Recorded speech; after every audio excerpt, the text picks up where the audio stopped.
Welcome to this week's episode of Go. If you live in the energetic city, I'm sure you've seen these blue bins being dropped off all around town. And don't worry if you don't have yours yet, because we went to the warehouse and there still are thousands there.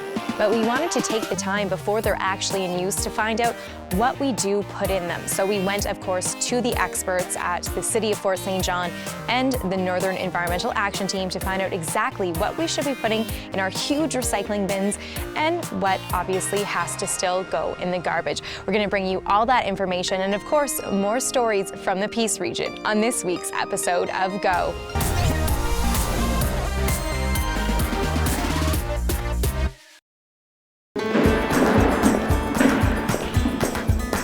The blue bin is 110 litres larger than your grey garbage bin, and that is because you will have more recycling than you will have garbage.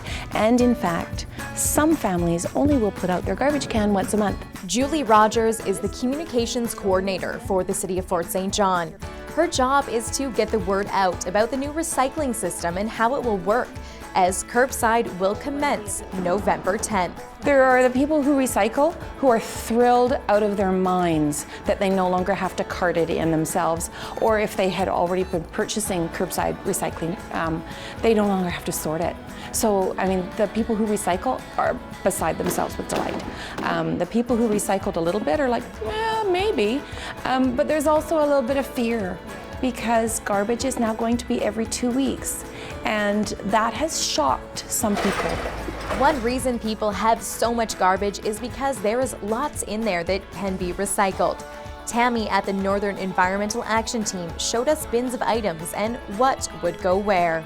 These get thrown away all the time, but they are also box board, so they go in with the recycling. Clamshells. They have a number on the bottom. Fort St. John is taking 1 through 7. Labels can be left on the tins. Tim Hortons and other coffee cups can be recycled after they've been rinsed, and the tops of glass jars can be recycled as well. However, there is one surprise. Glass cannot go in the blue bin. It cannot go in the blue bin. Glass is a very recyclable item, so please, just because it doesn't go in your bin, please recycle it. But of course, you can always head down to the Eco Depot with your glass, or better yet, reuse it around the house. Recycling is part of the 3 R's, but it is the last one on the list. You want to reduce and reuse before you recycle. When you're in the grocery store making those decisions, I stopped buying meat that came on styrofoam trays because it's not recyclable, and I didn't want the garbage. I stopped buying some packaging because it's not recyclable. Just because you are at a fast food place, you can tell them, I don't need the bag, I don't need the napkins, I don't need the ketchup, I don't need the utensils. Tammy reminds us that to-go water bottles and coffee mugs are major waste reducers, along with lunch boxes with reusable compartments. Eco Depot will still be the place to take your batteries, light bulbs, styrofoam, and electronics.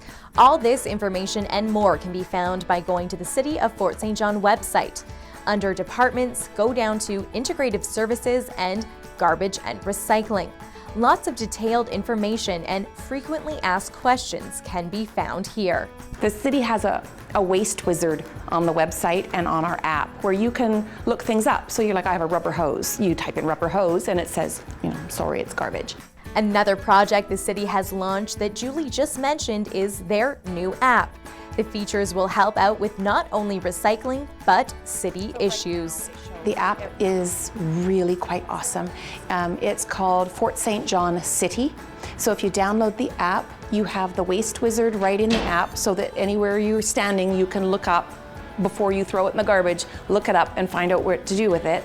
But it also has a report a problem feature on it, so that if you're out somewhere and you happen to notice, a great big pothole or a traffic light is out or a street light is out, where you're standing, pull up the report a problem and send us a message and click the yes, activate the GPS, and it'll give us the coordinates of exactly where you're standing.